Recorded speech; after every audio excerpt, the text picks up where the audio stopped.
think of an idea, learn how to do it, then show you my version of it. This episode, stop motion film.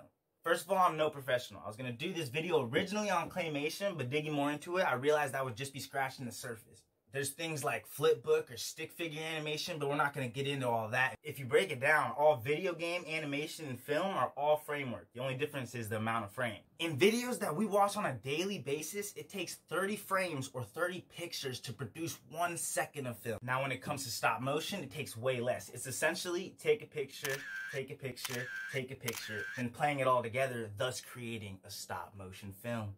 Depending on how smooth you want it, more pictures equal better quality. This is what it looks like when you use less frames.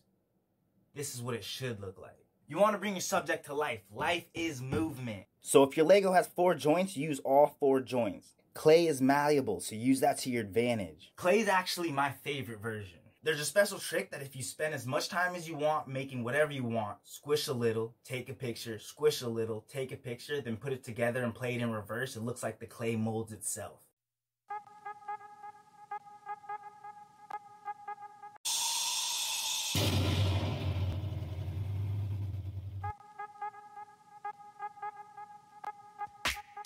The only thing that I can teach you about paper is to use bendable wire to help your subject's arms move. Don't just tape it on the back like I did. And to keep the movement separate from the characters in the background, they use a piece of glass about a foot above the ground. But alright, moving on. Whiteboard animation.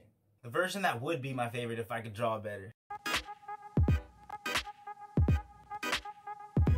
What helped me and that would save you so much time are using stencils. And every time after a picture, I drew these lines so that if I erased it, I could keep it on track. Not so much with the whiteboard, but with the paper, you're going to need this down view because the papers are just going to keep on falling. And the last version I'm going to go over real quick is object stop motion film. If you have someone there to help you like I did, you can make some magic.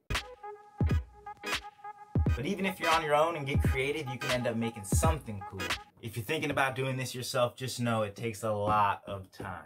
Now, there are many different versions in the realm of stop motion film. Keep in mind, these are just a few examples. If you like this video, don't forget to hit that like button. If I could do all this in one take, imagine what you could do.